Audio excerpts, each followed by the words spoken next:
Hello guys, welcome back our channel Telugu anime కుర్రోడు. And ఈ వీడియోలో మనం మెర్సనరీ ఎన్విరాన్మెంట్ మాన్ హవా చాప్టర్ 5 నుంచి చాప్టర్ 10 వరకు మీకు ఈ తెలుగులో క్లియర్గా అయితే ఎక్స్ప్లెయిన్ చేయబోతున్నాను. అంతకంటే ముందు లాస్ట్ టైం మనం చెప్పినట్లు కేడీ డ్రాగన్ గారు 40 రూపీస్ సూపర్ చాట్ ఎలా చేశారో అలాగే నిన్న వీడియో కూడా మనకైతే 40 రూపీస్ సూపర్ చాట్ అయితే చేస్తారు. అండ్ ఈసారి చేసిండేది యశ్వంత్ బ్రో అనమాట. అండ్ ఆయన కామెంట్స్లో థ్యాంక్స్ అని మాత్రం చెప్పారు, బట్ దేనికి థ్యాంక్స్ చెప్పారో తెలియదు కానీ ఆ థ్యాంక్స్ రిటర్న్లో నేను ఆయనకు చెప్పాల్సిండేది.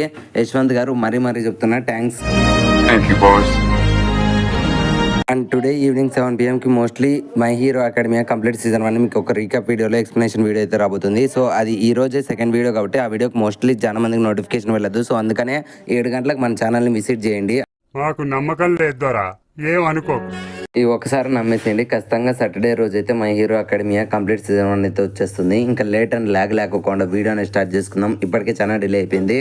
లాస్ట్ ఎపిసోడ్ ఎక్కడైతే ఎండ్ అయిందో ఈ ఎపిసోడ్ అక్కడ నుంచి స్టార్ట్ అవుతుంది. మన ఈజిన్ గారిని కొట్టడానికి ఆ కిమ్ సియోన్ గడు వస్తాడు. సో తనకు సారీ చెప్పడం కోసం అండ్ తనని కాపాడడం కోసం తన సిస్టర్ అయిన డేయన్ పాప కూడా వస్తుంది. అండ్ అప్పుడే డేయన్ ఈజిన్ గారికి సారీ చెప్పడంతో అప్పుడే మన ఈజిన్ గారు కూడా నన్ను క్షమించి చెల్లెమ్మ, నువ్వు నాకు సారీ చెప్పడం కాదు, నేనే వీళ్ళతో నీకు సారీ చెప్పిస్తానని చెప్పి మనోడు కిమ్ సియోల్ గ్యాంగ్ని అయితే పిచ్చ కొట్టుడు కొడతాడు. ఒక్కొక్కరిని 1 పంచ్ మ్యాన్ ఎలాగైతే కొడతాడో ఒకటే దెబ్బకి నాకౌట్ చేసి పారదొప్పుతాడు. ఇంకా చూసిన కిమ్ సియోల్ గాడు కూడా కోపంగా, ఏంట్రా నువ్వు నా వాళ్ళనే కొడతావా, దమ్ముంటే నన్ను కొట్టు చూద్దామని చెప్పి వెంటనే వాని మీద అటాక్ చేస్తాడు కాల్తో కిక్ చేయడానికి. బట్ దాన్ని మనోడు ఈజీగా డాట్ చేసి ఏరా ఇదేనా నీ సత్తా అనడంతో ఇంకప్పుడే వాడు కూడా ఇది చూడని చెప్పి ఇంకొకసారి కిక్ చేస్తాడు. బట్ దాన్ని కూడా డాట్ చేసి మనోడు వాని ముక్కు మీద గుద్దుతాడు.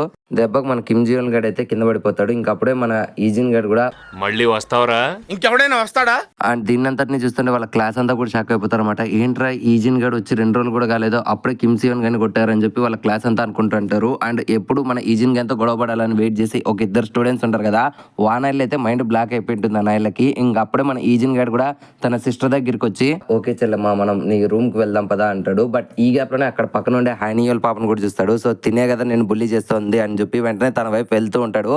ఇంకా మనోడు నడవడంతోనే తన ఆరాకి హైనియోల్ పాపకి అయితే భయంతో ఉనికిపోతూ ఉంటుంది. బట్ ఈ గ్యాప్ లోనే మన డేయన్ పాప కూడా వద్దనే తననే మనకు పదా మనం వెళ్దాం అని చెప్పి తనని తీసుకొని వెళ్ళిపోతుంది.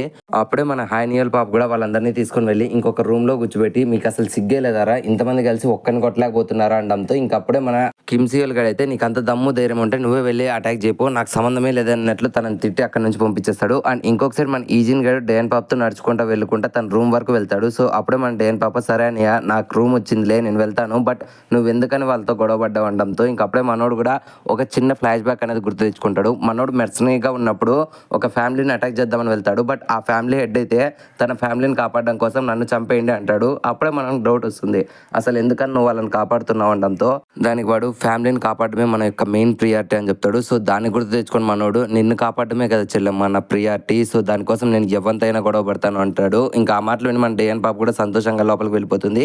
ఇంకా మనోడు కూడా రిటర్న్ బ్యాక్ తన క్లాస్కి అయితే వస్తాడు. బట్ అక్కడ ఉండే జనాలంతా కూడా వాడిని ఒక హీరో లాగా చూస్తూ ఉంటాడు. బట్ మనోడు ఇదైతే పట్టించుకోకుండా సైలెంట్గా వెళ్ళి మన ఫ్రెండ్ పార్క్ గేమ్ దగ్గర కూర్చుంటాడు. అప్పుడే తనతో గొడవ పడుదాం అనుకుంటే ఆ 2 స్టూడెంట్స్ తనకు వచ్చి, ఓ గ్రేట్ మిత్రమా, నువ్వు మా క్లాస్లో ఉన్నందుకు మాకెంతో గర్వంగా ఉంది, లిటరల్లీ నువ్వు అనేలని కుక్కని కొట్టినట్లు కొట్టినందుకు మాకు ఎంతో సంతోషంగా ఉంది. అండ్ ఈ రోజు నుంచి మేమిద్దరం నీ కింద గుమాస్తాలుగా ఉంటాం, ఐ మీన్ సర్వెంట్స్గా ఉంటాం, నువ్వు ఏ పని చెప్తే అదే చేస్తాము అంటాడు. ఇంకా అలా వీళ్ళు నలుగురు ఒక గ్యాంగ్ అయితే అవుతాడు. అండ్ ఇంకొకసారి మన హైనియోల్ పాప అయితే డేయన్ పాప రూమ్ తాకైతే వస్తుంది. అప్పుడే డేయన్ పాప సంతోషంగా కూర్చోండాలని చూసి తన కోపంతో, ఖచ్చితంగా దీన్ని వదిలిపెట్టను, ఈ రోజు వీళ్ళన్నయ్య కాపాడ్డాడు కదా, చూద్దాం ఇలా ఎన్నాళ్ళు కాపాడతాడు, ఇది కానీ నాకు ఒంటరిగా దొరకాలి, అప్పుడు చెప్తా దీని కథ అన్నట్లు తను బిహేవ్ చేస్తూ ఉంటుంది. సో అలా స్కూల్ అయితే ఎండ్ అవుతుంది. అండ్ ఈ రోజు కూడా మన ఈజిన్ గడ్ అయితే డేయన్ పాపతో పాటు ఇంటికి వెళ్తూ ఉంటాడు. అండ్ వెనకాల నుంచి అయితే హైనియోల్ అయితే కోప్పడుతూ ఉంటుంది, ఇది కానీ నాకు దొరకాలి, దీన్ని ఒక రేంజ్ లో బుల్లి చేస్తానని చెప్పి తను అనుకుంటూ ఉంటుంది. సో అప్పుడే వీళ్ళిద్దరు కూడా నడుచుకుంటా వెళ్ళి ఒక వెజిటేబుల్ షాప్ లోకి వెళ్తారు. సో అక్కడే డేయన్ పాప ఇంటికి కావాల్సిన సరుకులు తీసుకుంటూ ఉంటుంది. అండ్ అక్కడ ఉండే జనాలంతా కూడా మన ఈజిన్ గన్ చూసి అక్కడ ఉండే జనాలంతా కూడా ఫ్లాట్ అయిపోయి, ఆ అబ్బాయి చూసావా ఎంతో అందంగా ఉన్నాడని చెప్పి బ్లెస్ చేస్తూ ఉంటారు. అండ్ దీన్ని గమనించిండే మన డేయన్ పాప కూడా,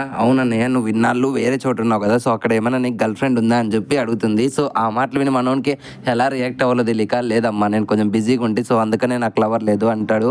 అండ్ అప్పుడే మనోడు కూడా, ఒకవేళ నీకు ఎవరైనా బాయ్ ఫ్రెండ్ ఉన్నాడు అనడంతో అప్పుడే తను కూడా, లేదన్నయ్య నేను కూడా నీలాగే బిజీనే, నాకు కూడా ఎవరు బాయ్ ఫ్రెండ్ లేడని చెప్తుంది. సో అలా వీళ్ళిద్దరూ మాట్లాడుకుంటే ఇంటికైతే వెళ్తారు. అండ్ అలా ఆ రోజు నైట్ కూడా వీళ్ళిద్దరూ డిన్నర్ చేస్తూ ఉంటారు వాళ్ళ తాతయ్యతో. అప్పుడే డిన్నర్ కంప్లీట్ అయిపోయిన వెంటనే వాళ్ళ తాతయ్య అయితే మన ఈజిన్ గానికి ఒక కొత్త మొబైల్ అయితే గిఫ్ట్ గా ఇస్తాడు. అండ్ అది చూసి డేయన్ పాప్ షాక్ అవుతుంది. ఇంకా అది గమనించిన మన ముసలోడు కూడా, నీకు కూడా తొందరలో కొంటాలేమ్మయ్య, ఇప్పుడు మీ అన్నయ్య వచ్చాడు కదా ఫర్ ది ఫస్ట్ టైం ఇన్నాళ్ళ తర్వాత, అందుకనే తనకు ఒక గిఫ్ట్ కొని ఇచ్చాను అనడంతో అప్పుడే తను కూడా, నాకేం అవసరం లేదు, నా దగ్గర ఉండే ఫోనే చాలే అని చెప్పి తను అంటుంది. అండ్ అలా ఆ రోజు నైట్ మనోడు తన సబార్డినేట్ కి అయితే మెసేజ్ చేస్తాడు, ఇప్పటి నుంచి నన్ను ఈ నెంబర్ తో అండ్ ఈ మొబైల్ తో కాంటాక్ట్ అవ్వండి అంటంతో ఇంకా అది చూసి వాళ్ళు కూడా ఏంట్రా వీడు ఈజిన్ గడు అప్పుడే కొత్త ఫోన్ కొన్నాడా, వీడు కొరియాలో బాగానే డెవలప్ అయ్యాడు అనుకుంటా అని చెప్పి వాళ్ళు మురిసిపోతూ ఉంటారు. అండ్ అలాగే నెక్స్ట్ డే మార్నింగ్ అయితే అవుతుంది. యాజ్ యూజువల్ మన డేఎన్ పాప మనోని కోసం ఫుడ్ ప్రిపేర్ చేసి తను ఈ రోజు కూడా తొందరగా అయితే స్కూల్కి అయితే వెళ్తుంటుంది. బట్ తను ఎప్పుడైతే పరిగెత్తుకుంటూ వెళ్తుందో లేదో అప్పుడే తనైతే కొంతమంది లాక్కొని వెళ్ళి ఒక చోటుకి తీసుకొని వెళ్తారు. అండ్ అక్కడ ఉండే జనాలంతా కూడా మాస్క్లు వేసుకొని ఏమే నువ్వు నీ బ్రదర్తో కొట్టిస్తావా, ఇప్పుడు దమ్ముంటే నీ బ్రదర్ని పిలిచు అని చెప్పి తనని ఒక మాల్లోకి తీసుకొని వెళ్ళి టాయిలెట్స్లో తనని ఎంతో ఘోరంగా కొడుతూ ఉంటారు. అండ్ వాళ్ళ వాయిస్ విన్న వెంటనే మన డేఎన్ పాపకి అర్థమైపోతుంది ఇది ఖచ్చితంగా హైనియోలు అండ్ తన గ్యాంగ్ పని అని చెప్పి. సో అలా వాళ్ళు వెళ్ళిపోయిన తర్వాత ఒక్కడికైతే ఒక పర్సన్ వాష్రూమ్కి వస్తాడు. బట్ అక్కడ ఉండే స్థితిలో మన డేఎన్ పాపని చూసి ఏమైంది అమ్మాయి అనడంతో అప్పుడే తను కూడా బాధపడుకుంటానే ఏం లేదు నీకు కుదిరితే ఇక్కడ జరిగిండేది ఎవరికి చెప్పొద్దని చెప్పి తను అక్కడి నుంచి వెళ్ళిపోతుంది. అండ్ ఇంకొక సైడ్ మనకి డేఎన్ క్లాస్ని అయితే చూపిస్తారు. టీచర్ అడుగుతుంది అన్నమాట డేఎన్ ఎందుకని ఈరోజు రాలేదు అనడంతో అప్పుడే మన హానియల్ పాప ఇంకెందుకు వస్తుంది దాని ముఖం చూస్తే అందరూ నవ్వుతారని చెప్పి తను అలాగే ఇంటికి వెళ్ళిపోయింది అనుకుంటా అని చెప్పి తను మురిసిపోతూ ఉంటుంది. అండ్ ఇంకొక సైడ్ అలా ఆ రోజు క్లాస్ కూడా ఎండ్ అయిపోతుంది. అప్పుడే మన ఈజిన్ గడ్ తన సిస్టర్ కోసం అయితే వెయిట్ చేస్తూ ఉంటారు కానీ తన సిస్టర్ ఎంతసేపటికి రాదు. సో తనకు కాల్ బ్యాక్ చేస్తారు కానీ తన ఫోన్ అయితే లిఫ్ట్ చేయదు. సో అలా వెయిట్ చేసి మనోడైతే తన ఇంటికి వెళ్ళిపోతాడు. అక్కడే తన షూస్ చూసి ఓకే నా చెల్లెలు నాకంటే ముందే వచ్చేసింది అని చెప్పి తన తాకు వెళ్ళి అడుగుతాడనమాట నువ్వు ఎందుకని ఈరోజు స్కూల్కి రాలేదు అనడంతో అప్పుడే మా డేఎన్ పాప కూడా లోపల బాధపడుకుంటానే లేదని నాకు కొంచెం హెల్త్ బాగాలేదు నేను పడుకుంటాను అనడంతో అది మనోనికి నమ్మక ఓకేలే చెల్లమ్మ నేను ఏమైనా లోపలికి రావాలంటే తననే లోపలికి వస్తే తెలిసిపోతుంది అన్నట్లు లేదని నేను కొద్దిసేపు పడుకుంటాలే అంటుంది. ఇంకా మనోడు కూడా తన కోసం మెడిసిన్స్ తేవాలని చెప్పి బయటికి అయితే వెళ్తుంటాడు. బట్ ఈ గ్యాప్ లోనే షూస్ మీద ఉండే బ్లడ్ మార్క్ అయితే మనోడు గమనిస్తాడు. ఆ నెక్స్ట్ సీన్ లో మనోడు మెడిసిన్స్ తీసుకొని వెళ్ళి లోపల బలవంతంగా తనకు ట్రీట్మెంట్ చేస్తూ ఉంటాడు. సో తన గాయాలను చూసి ఇంతగా ఎలా గాయాలు తగిలించుకున్నావు అనడంతో అప్పుడే డేఎన్ పాప నిజం చెప్తే ఎక్కడ జరిగే కాన్సిక్వెన్సెస్ అన్ని కూడా తను ఊహించుకొని ఖచ్చితంగా నేను హానియోలో ఇది చేసింది అన్నట్లు ప్రూఫ్ చేయడానికి నా దగ్గర ఎవిడెన్స్ కూడా లేదు. సో ఇట్లాంటివి జరిగినాయనుకో ఖచ్చితంగా మా తాతయ్యకి నేను బర్త్డేని అవుతానని చెప్పి లేదా నేను మెట్ల మీద నుంచి పడ్డాను అంటుంది. ఇంక ఇది నమ్మలేని మనోడు కూడా ఓకేలే అమ్మయ్య నువ్వు జాగ్రత్తగా పడుకో అని చెప్పి మనోడు కోపంగా బయటకు వస్తాడు.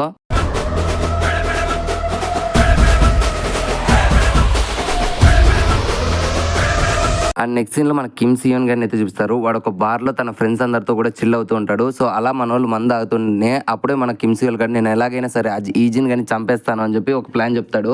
అండ్ పక్కన ఉండే వాళ్ళు కూడా ఓకే ఈ ప్లాన్ బాగుంది వాడిని వేసేద్దామని చెప్పి ఫీల్ అవుతూ ఉంటారు. అప్పుడే హానియల్ పాప వానికి ఫోన్ చేసి ఏరా అన్నయ్య నన్ను ఇంతకు ముందర నువ్వే చూసుకున్నావు కదా, సో ఇప్పుడు నీకు విషయం చెబుతున్నా నేను ఆ డేఎన్ పాపను కుక్కని కొట్టినట్లు కొట్టే దాన్ని ఒక రేంజ్ లో బుల్లినెస్ జరిపాను అని చెప్పి తను చెప్పడంతో ఇంకా ఆ మాటలు మన కిమ్ సియోన్ గారు ఓ చెల్లెమ్మ నేను అనుకున్నాను నువ్వు ఇచ్చేస్తావని ఇప్పుడు చెప్తున్నా చూడు నువ్వు నిజంగానే నా చెల్లెలు కమాన్ నేను పబ్లో ఉన్న పార్టీ చేసుకుందాం రా అంటాడు. ఇంకా తను కూడా అక్కడికి వస్తూ ఉంటుంది. బట్ ఈ గ్యాప్ లోనే ఆ బార్ లోపలికి అయితే మన ఈజిన్ గాడు అయితే ఒక రేంజ్ కోపంతో అయితే నడుచుకుంటూ వస్తూ ఉంటాడు. సో తనని చూసి మన కిమ్ సియోన్ గాడు ఏరా గొడవ పడడానికి వచ్చావా అనే లోపలే వెంటనే మన ఈజిన్ గాడు ఫ్రాక్షన్ ఆఫ్ సెకండ్స్ లోనే అక్కడ ఉండే అందరినీ కూడా ఒకటే పంచుతో నాకౌట్ చేస్తుంటాడు. అండ్ ఇది చూసిన కిమ్ సియోన్ గాడు అయితే భయంతో వణికిపోతుంటాడు అనమాట. ఏంట్రా వీడు ఒక్కడే మా గ్యాంగ్ అందరినీ కూడా ఇలా కొడుతున్నాడు, అసలు వీడు మనిషేనా కాదా అని చెప్పి ఆలోచిస్తూ ఉంటాడు. సో ఆ గ్యాప్ లోనే మన ఈజిన్ గాడు కూడా ఎన్నిసార్లు చెప్పాలరా నీకు అనడంతో ఇంకా మనోడు ధైర్యం తెచ్చుకుంటాను నేను వదిలిపెట్టను రా ఇది నా సామ్రాజ్యం అని చెప్పి వెంటనే బాటిల్తో మనోడి మీద అటాక్ చేద్దాం అనుకుంటాడు. కానీ ఈసారి కూడా మనోడు వాడిని కుక్కని కొట్టినట్లు కొడతాడు. బట్ ఈ గ్యాప్ లోనే వానికి పిచ్చి కోపం వచ్చి ఏంట్రా నువ్వు ఈసారి కూడా నన్ను కొడదాం అనుకుంటున్నావా, అలా జరగనివ్వను నీకు భయం అంటే చూపిస్తానని చెప్పి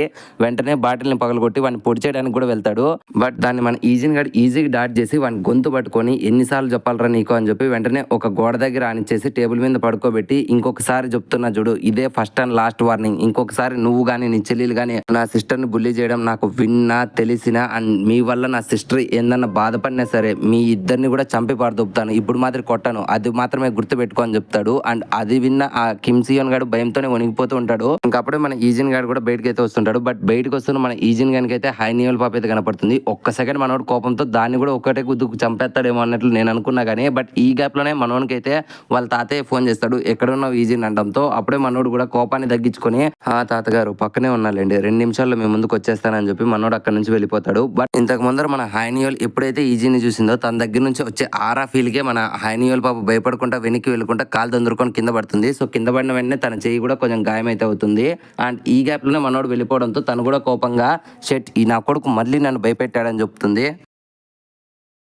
ఐ హోప్ ఈ వీడియో మీకు నచ్చిందని అనుకుంటున్నాను. సో ఈ వీడియో మీకు ఎలా అనిపించింది, నచ్చితే ఒక లైక్ అనేది వేసుకోండి అండ్ నచ్చకుండా డిస్లైక్ అనేది వేసుకోండి. అండ్ ఈ వీడియో మీకు ఎలా అనిపించిందో తప్పకుండా కామెంట్ సెక్షన్లో మాతో షేర్ చేసుకోండి. అండ్ కామెంట్ సెక్షన్లో మీరు షేర్ చేసుకోండి. ప్రతి ఒక్క కామెంట్ మాకు ఒక ఫీడ్బ్యాక్ అనేది ఇస్తుందన్నమాట. సో డెఫినెట్లీ కామెంట్ చేయడం మర్చిపోకండి. అండ్ ఇప్పటి వరకు మీరు మన ఛానల్ని కంటెంట్ని చూసి మరీ సబ్స్క్రైబ్ చేసుకోకుంటే ఇంకెందుకు వెయిట్ చేస్తున్నారు? ఇప్పుడే మన ఛానల్ సబ్స్క్రైబ్ చేసుకోండి అండ్ గంట సింబల్ని యాక్టివేట్ చేసుకోండి. మళ్ళీ నెక్స్ట్ ఇంకొక యానిమే ఎక్స్ప్లెనేషన్తో మీ ముందుకు వచ్చేస్తాము. Love you, me Telugu anime కుర్రోడు.